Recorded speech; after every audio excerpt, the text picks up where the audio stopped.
Merci. Dans un instant, on revient sur notre sondage avec Bernard Sananès, Elab BFM TV et avec Maurice Safran de Challenge. On écoute Gérard Collomb parce qu'on va parler de François Bayrou dans un instant. Et pour lui, si François Bayrou était candidat, eh bien, ça serait un avantage donné à Marine Le Pen. Écoutez-le.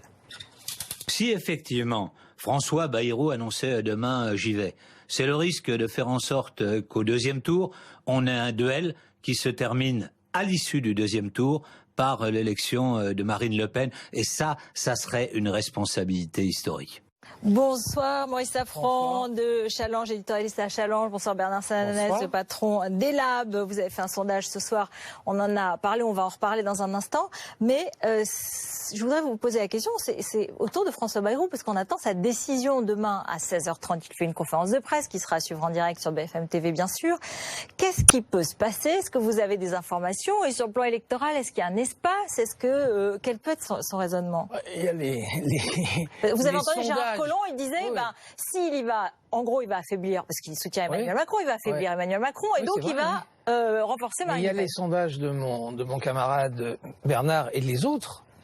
Alors, si les sondages ne sont pas d'accord sur un certain nombre de candidats, les estimations sur François Bayrou, ils sont tous d'accord. C'est 5.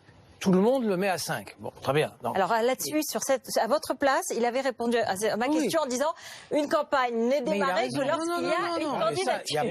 Il n'y a pas de discussion. Mais aujourd'hui, dans tous les sondages, il est à 5 points. Donc effectivement, dans le contexte, dans le contexte, c'est 6 points très importants. Bon, il y a eu des rumeurs et des informations. Alors, est-ce que c'est des rumeurs, est-ce que c'est des informations qu'il hésite encore énormément, premier point, qu'il a envie d'être candidat, mais qu'il hésite énormément, qu'il négocie, qu'il discute ou qu'il négocie avec Emmanuel Macron depuis quelques heures ou quelques jours, qu'ils ont repris contact, et que forcément, vu la mise en scène qu'il a mis en place pour demain, ça sera forcément très spectaculaire. Ça ne peut plus être... Ça sera soit je suis candidat, soit j'ai un accord avec Emmanuel Macron. Mais savoir quelle est l'hypothèse la plus probable ce soir, je crois que c'est très difficile. En gros, ce serait quand même bizarre de convoquer la presse pour dire, écoutez, je me donne encore un peu de temps. Exactement. On va voir Ce qui est la troisième rumeur de la journée, disant qu'il annonce qu'il est potentiellement candidat, mais que la décision finale sera prise dans un mois. Je n'y crois absolument pas. Demain soir, il nous dit, je suis candidat, ou je ne suis pas candidat et j'ai un accord avec Emmanuel Macron. Alors moi, je n'ai pas d'informations particulières, j'ai juste mes chiffres. Sur les chiffres, qu'est-ce qu'on voit dans le chiffre du sondage de ce soir? Effectivement, Maurice l'a dit, l'espace électoral aujourd'hui, avant une éventuelle déclaration de candidature de François Bayrou. Il fait grimper quoi, au moins 2-3 points tout de suite? Qu'est-ce que c'est ça? Benoît Hamon, par exemple, avant la primaire, mais avec un mois et demi de campagne, il est passé de 6 à 15. Donc il y a eu un vrai impact. C'est vrai que pour beaucoup d'électeurs aujourd'hui, François Bayrou n'est pas candidat, il n'est pas dans le paysage électoral. Donc c'est vrai que ça a tendance, évidemment, à le sous-coter. Maintenant, est-ce que l'espace électoral existe? C'est plus compliqué. Pourquoi? Parce que le socle électoral de François Bayrou, c'est près de 10% qu'il avait réalisé à l'élection présidentielle de 2012. Ce socle est disséminé. François Bayrou, quand on le teste dans sa candidature, il récupère lui-même moins d'un électeur sur 2. Et évidemment, il a un concurrent. Ce concurrent, il s'appelle principalement Emmanuel Macron. Et un certain nombre, d'ailleurs, les électorats sont assez proches. C'est un électorat plutôt de CSP+, un peu plus âgé que la moyenne. Et les électorats sont très proches. Et donc, François Bayrou, aujourd'hui, sur l'espace central, il a un concurrent. Mais les deux ensemble, ça fait une force nouvelle? Ça change des choses? Non, mais ça peut. Il est dans une situation très compliquée. D'abord, d'un simple point de vue électoral, il est dans la même situation que Manuel Valls. En réalité, il faut dire les choses simplement, ils se sont fait piquer leur fonds de commerce électoral par Emmanuel Macron. Bien sûr. Même si Macron est en baisse, et c'est incontestable, alors quel est le niveau de la baisse? Est-ce qu'il peut récupérer? C'est d'autres questions. Mais Valls et Bayrou se sont fait piquer leur fonds de commerce par Emmanuel Macron. Donc ils sont dans une situation extrêmement compliquée. Maintenant, ça va être très difficile pour François Bayrou d'expliquer qu'un candidat centriste, parce que dans le fond, Emmanuel Macron, c'est un candidat centriste, qui reprend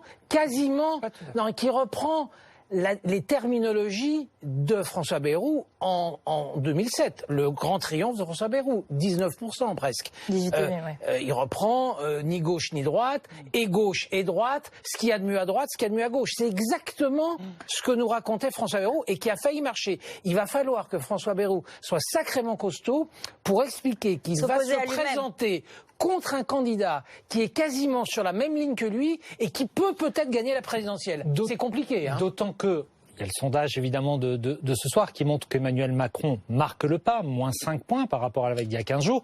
Et puis il y a, on le sent bien, une dynamique de campagne qui, après avoir connu uniquement des progressions depuis qu'il est entré en campagne, aujourd'hui semble patiner un peu. C'est pas définitif. On sait que dans cette campagne tout change très vite. Mais c'est vrai que pour Emmanuel Macron, un soutien, un accord avec François Bayrou aurait du poids. D'autant que dans le recul d'Emmanuel Macron, il y a visiblement, notamment auprès de cet électorat plus senior dont je parlais à l'instant, des questions sur les équipes et sur les poids lourds qui l'accompagneraient. Et sur l'expérience. Et d'ailleurs, c'est intéressant de noter, Maurice rappelait l'expérience, le bon score de François Bayrou en 2007. François Bayrou, à un moment, plafonne en 2007. Il talonne Ségolène Royal, notamment parce que la question de avec qui allez-vous gouverner lui est posée et qu'il ne répond pas à cette question. C'est toujours, évidemment, quand on plaide la recomposition politique, une question très difficile. Moi, je crois que c'est un élément fondamental. On a tous insisté, peut-être qu'on s'est trompé, sur le programme.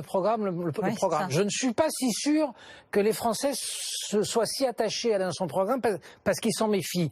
Mais par contre, quels seront les ministres? Quel est l'entourage? Quels sont les poids lourds qui accompagnent Emmanuel Macron, qui pour l'instant est absolument... Alors, c'est très contradictoire avec tout ce qu'il a fait jusqu'à présent. Hein. Je pense qu'il a accepté la discussion ou la négociation avec François Bayrou parce qu'il sent que la campagne devient beaucoup plus difficile. Selon le point, il se serait vu il y a 2 jours. Mais en même temps, il n'en est rien sorti de concret. C'est ce qu'on a par nos sources aussi. Apparemment, les discussions ont continué. Aujourd'hui.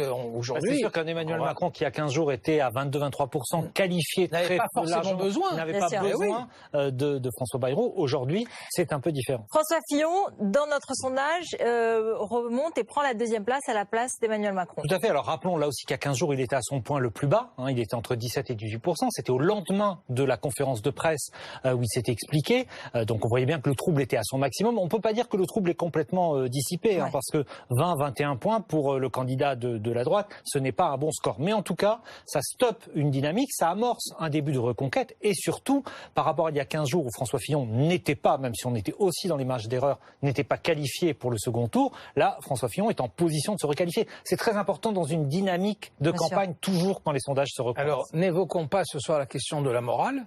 Chacun peut en discuter tant qu'il veut. Les chiffres ce soir, et notamment celui de Bernard, prouvent que sur le plan de sa stratégie, c'est lui qui a eu raison. Tenir absolument contre tout le monde, contre l'ensemble des hiérarques. Judiciaire éventuel, mais bon, en l'occurrence, l'ensemble des hiérarques qu'on pouvait rencontrer disait il faut qu'ils se retirent. Et les sarkozystes, et les juppéistes, et certains fillonistes. Donc ce choix stratégique de tenir bon en analysant que l'électorat de droite, voulant absolument gagner, reviendra vers le candidat, pour le moment, c'est une stratégie dont on pense qu'on veut, mais qui est plutôt fondée. Alors, est-ce que pour autant, cela veut dire qu'il pourrait appliquer le même programme que pendant la primaire? On ne dirait pas. Puisque aujourd'hui même, il a déjà commencé à désamorcer son programme santé et à l'adoucir et à le rendre beaucoup plus acceptable. Déjà, en désamorçant toutes les questions polémiques sur l'assurance maladie qui ne changera pas, sur les mutuelles qui ne seront pas, les assurances privées qui prendraient le relais. Enfin, il y a tout un discours qui n'est plus d'actualité, semble-t-il. Bien sûr. Il ne faut pas oublier que François Fillon a perdu, grosso modo, dans les différentes enquêtes, 10 points par rapport au moment où il est sorti de la primaire et aujourd'hui. Dans ces 10 points, la moitié a été perdue avant ce qu'on appelle l'affaire, notamment sur ces enjeux programmatiques. Sur ces enjeux programmatiques, il y avait 2 aspects qui ont cristallisé l'opposition ou l'inquiétude. Il y a les 500 000 fonctionnaires. Mais les 500 000 fonctionnaires, j'allais dire, ça parle moins à l'électorat de droite, l'électorat de la primaire, que la question de la sécurité sociale, du remboursement, notamment dans un électorat, il faut le dire, chez les seniors. On en parlait, que c'est un électorat clé. On estime que les plus de 60 ans vont représenter sans doute un tiers des votants du premier tour de l'élection présidentielle. Et donc faire campagne pendant encore toutes ces semaines avec cette ambiguïté ou cette incompréhension, a dit François Fillon, sur ce sujet de la santé, du remboursement, ce n'est pas un signe... Écoutez-le, il était justement, comme les autres candidats ce matin, devant la Mutualité française pour développer son programme santé. Il n'est pas de question de toucher à l'assurance maladie, et encore moins de la privatiser, ni même de baisser son taux d'intervention. C'est en rendant plus lisible la couverture par l'assurance maladie obligatoire des dépenses de santé qu'on rendra aussi plus juste les remboursements des soins pour les Français. Enfin, dernier axe, mieux gérer. Impossible de continuer avec un déficit quasi structurel de l'assurance maladie. Nous ferons 20 milliards d'économies sur 5 ans. Alors voilà, on ne touche pas à l'assurance maladie, mais on gérera mieux. Mais le problème se posait avant le scandale. Oui. Mais là, est-ce qu'il désamorce quand il parle comme ça ? Il essaye. Alors les Entre-temps, il y a eu l'affaire, mais en même temps... Il essaye de rendre le programme plus rond, etc. Et il y a des tas de leaders de la droite, proches ou moins proches de Fillon, qui disent qu'il faut absolument qu'il socialise son discours. Alain Juppé aujourd'hui a dit dans un blog, il faut que François Fillon entende les revendications du centre, de la droite et du centre. En gros, mes électeurs. Ce qui est intéressant, c'est que des responsables de la droite, avant le scandale, disaient il perdra la présidentielle sur le programme. Donc la question du programme, elle est encore plus aiguë après le scandale qu'avant le scandale. Et puis il y a un autre aspect, vous ne faites pas la même campagne quand vous êtes en tête dans les sondages avec 28 ou 30% des voix, ce qui était le cas de François Fillon. Devant Marine Le Pen. Qu'aujourd'hui quand vous êtes encore en match pour la qualification du second tour. Vous êtes obligé d'élargir votre socle, de reconquérir de nouveaux électeurs et de ne pas retrécir au seul électorat de la droite. Oui, mais alors est-ce que c'est renoncer à son programme? Est-ce que c'est pas le même Fillon qui va venir devant les Français? Le sujet de la sécurité sociale est un sujet totémique explosif. En France. C'est un totem du consensus, du pacte social. La sécurité sociale, j'allais dire, elle n'est pas de droite, pas de gauche. Là, on voit bien, autant sur les sujets de la dépense publique, de la dette, il y a du clivage droite-gauche. Là, il n'y a pas de... Non, mais il est dans une situation... Hors le scandale et les affaires judiciaires, dans une situation politique compliquée, parce qu'apparemment, les sondages nous montrent que le bloc Marine Le Pen ne bouge absolument pas. Qui progresse, mais en tout cas, il ne bouge absolument pas, parce qu'on a cru, souvenons-nous tous, qu'après la primaire de la droite et le triomphe de Fillon, on a cru sincèrement tous qu'il pouvait aller prendre des voix sur le Front National. Ça a l'air à peu près terminé. Donc aujourd'hui, les voix qu'il doit récupérer, c'est sur le centre-droit, centre-gauche. Donc il va bien falloir qu'il bouge sur le programme. Un seul chiffre, 90% de ceux qui ont voté Marine Le Pen en 2012, aujourd'hui, revotent pour elle. Il n'y a que moins de 60% des électeurs de ceux qui avaient voté Nicolas Sarkozy qui votent François Fillon. Donc François Fillon ne fait pas encore le plein au centre droit et c'est bien sûr là où il peut aller récupérer des électeurs. Merci beaucoup, merci à tous les deux. C'est le 20h 2017 avec Alain Marchal tout de suite.